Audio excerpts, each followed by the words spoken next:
Hello, Radhe Radhe. आप सभी को तीज की बहुत बहुत शुभकामनाएं। जैसा कि आपको पता ही है कि कजरी तीज है आज, और हम सुहागनों के लिए इस दिन का बहुत ही ज़्यादा बेसब्री से इंतज़ार रहता है। तो आज के दिन हमें अपने पति से मांग अवश्य भरवानी चाहिए, और आज के दिन हमें 16 श्रृंगार अवश्य करने चाहिए। 16 श्रृंगार सारे करके आज के दिन माता पार्वती और भगवान शिव की पूजा करती हैं। तो क्या है इसकी पूरी विधि, आज मैं आपको सरल विधि से आपको बताऊंगी कि सुबह से शाम तक व्रत में क्या क्या नियम है और कैसे पूजा करनी है, और शाम के समय पे कौन से विधि से पूजा करनी है। सुबह शाम दोनों अलग अलग तरीके से पूजा होती है, तो कौन सा तरीका है सुबह का और शाम का। देखिए, सुबह आप कोई भी पाटला ले लीजिए, सुबह नहा धो के स्वच्छ वस्त्र आप पहन लीजिए, यानी कि अगर कोरे हों तो बहुत अच्छी बात है। आपको उस दिन पूरे ही श्रृंगार कोरे करने चाहिए, यानी कि नए वस्त्र धारण करने चाहिए। उसके बाद आप चौकी पे आप पीला लाल जो भी वस्त्र आपके पास अवेलेबल है वो आप बिछा लीजिए। उसके बाद आपको करनी है कलश की स्थापना।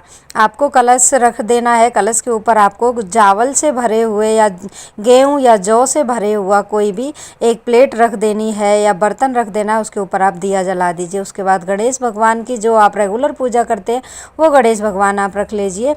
महादेव, पार्वती या शिव परिवार की कोई फ़ोटो है वो रख लीजिए, नहीं तो आप मिट्टी के बना के रख लीजिए। वैसे तो इनके आज के दिन मिट्टी के का बहुत ही ज़्यादा शुभ महत्व होता है। इनकी मिट्टी के गौरा गणेश की पूजा की जाती है। लेकिन अगर आप नहीं बना सकते हैं, कामकाजी हैं, नहीं है इतना टाइम, तो आप मंदिर में जाके भी पूजा कर सकते हैं। अगर घर पे पूजा कर रहे हैं, अगर आपके पास छोटा सा भी शिवलिंग है तो आप उसकी पूजा कर सकते हैं।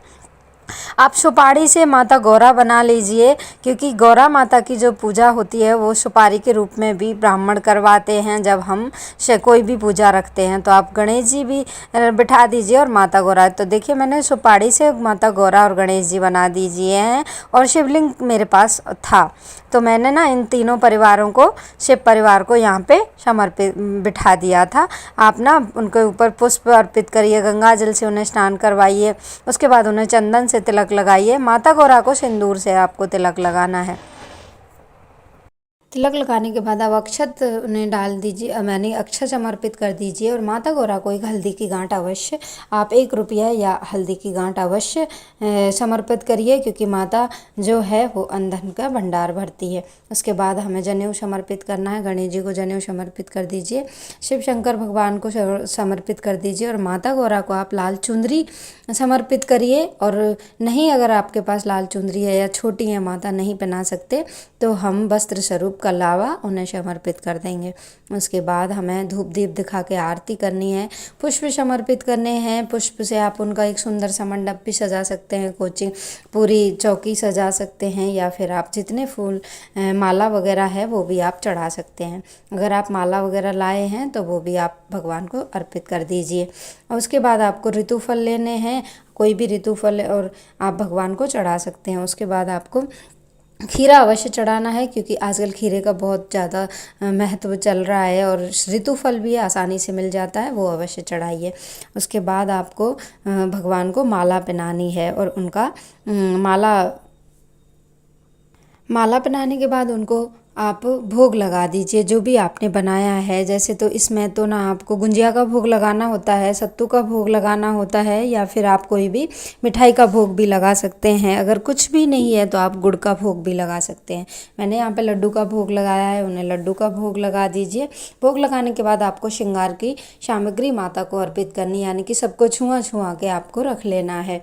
और आप मेहंदी में से मेहंदी आप माता को समर्पित करिए, बिंदी, काजल, सिंदूर, सब कुछ आप माता को समर्पित कर दीजिए। उसके बाद आपको उनकी कहानी पढ़नी है, यानी कि गणेश जी की कहानी पहले सुन लीजिए, उसके बाद माता की आप कहानी पढ़ लीजिए। कहानी पढ़ने के बाद आपको आरती करनी है भगवान के, माता गौरा की आरती करनी है, या फिर आप माता के मंत्र भी बोल सकते हैं। अगर आपको कोई कहानी वगैरह अगर आपके पास नहीं है तो आप मोबाइल से सुन लीजिए, नहीं है तो आप माता का एक माला का जाप अवश्य करिए।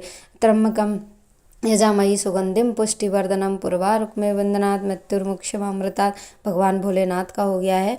और माता गौरा का या देवी सर्वभूतेषु दुर्गा रूपेण संस्थिता नमस्तस्ये नमस्तस्ये नमस्तस्ये नमो नमः का जाप कर लीजिए आप। एक माला अगर कर सकते हैं तो करिए। उसके बाद आती है बारी सिंदूर लेने की। हमें माता पार्वती से सिंदूर कैसे लेना चाहिए? वैसे अमूमन सिंदूर मंदिर में लेना चाहिए, लेकिन अगर आप घर पे ही कर रहे हैं तो आप 3 बार अपनी सिंदूरदानी से माता को सिंदूर अर्पित करिए और वही सिंदूर अपनी मांग में भर लीजिए, क्योंकि ये वाला सिंदूर माता का साल में तीज के दिन ही आपको लेना है, जिससे आपके अमर सुहाग हमेशा बना रहे।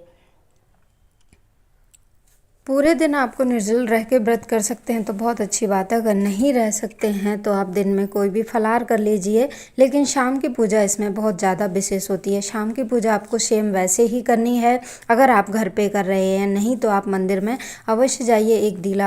एक दिया आप भगवान शिव के परिवार के सामने जलाइए और माता जो गौरा हैं उनको आप सिंदूर, मेहंदी, चुंदरी, श्रृंगार का सामान अर्पित करिए और अपनी माता से सुहाग की रक्षा करिए। कोई भी प्रसाद आप शाम को बना के चारों तरफ आप बांट सकते हैं। और जो मंदिर में फुलेरा बना हुआ होता है उस दिन उस फुलेरे के दर्शन आप अवश्य करके आएँ।